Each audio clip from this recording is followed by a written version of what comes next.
嗨，大家好，欢迎收看今天的视频。好的发质真的是提升气质的关键。染烫用到的药水会让我们的发质受损，这个不用我多说。但是不染不烫的发质为什么看起来也很粗糙？除了遗传，习惯也会或多或少的影响到头发的质量。有一件非常重要，但却非常容易被大家忽略的事情，我在很多人的护发流程里都有看到过这个步骤。今天呢，就是想告诉大家不要再这样做。你只要注意到并且改掉它，就可以一定程度上减少对于头发的破坏。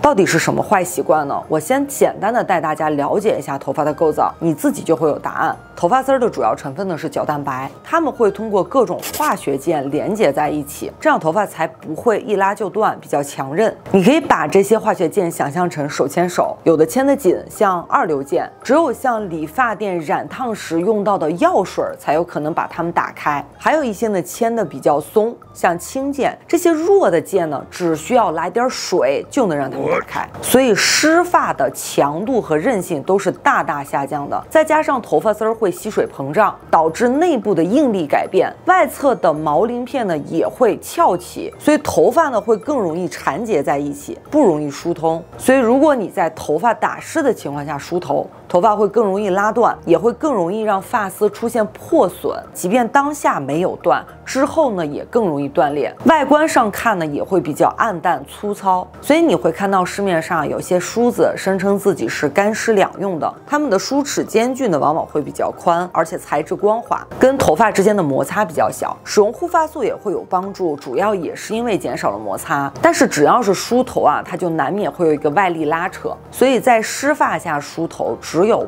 不好和更加不好之分。有一些很贵的梳子，你会误以为它们是万能的。有些人出于宣传的目的呢，也会告诉你它是可以用于湿发的，比如说猪鬃梳。但是大部分的猪鬃梳呢，会做的比较致密。干发的情况下用它，可以通过摩擦把接近发梢的油脂带到发尾，但是湿头发是经不起这样的摩擦和拉扯的。所以不要迷信贵的梳子，也不要把这样的梳子用于湿发。湿发时不仅是不要梳头，在擦干的时候呢，也要注意用按压的方式是最好的，可以尽量减少摩擦和拉扯。另外，在戴干发帽的时候，也要切记不要戴得太紧，这样也容易给头发一个拉力。这些呢，其实都很容易改掉，只要你注意到了，它们就不是什么问题。对于直发人群呢，永远不要在头发打湿的情况下梳理，但对于头发非常卷曲的人来说呢，可能会有一点不同。卷发会增加干发情况下梳理的难度，遇水反而会让头发一定程度上变直，更容易梳理。当然，使用护发素这类型的润滑产品也能减少梳理难度，所以具体怎么做其实是因人而异的。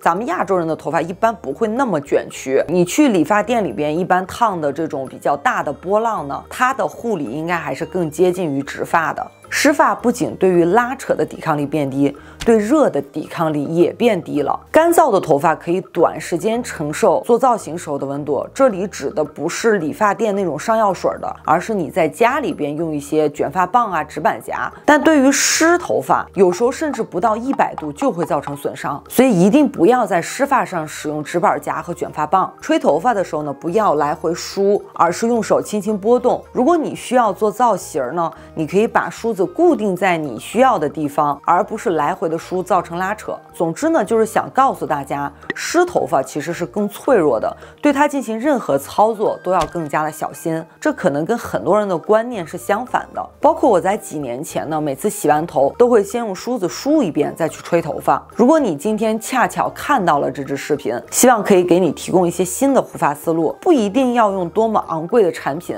一些最基本的习惯影响可能更大。按照惯例呢，我会把我参考的文献或者是书籍放到视频最后，感兴趣的也可以自己翻一翻。也欢迎大家留言分享你的护发心得。如果觉得今天的视频有用，别忘了给我点个赞。感谢大家的支持，让我们下期再见，拜拜。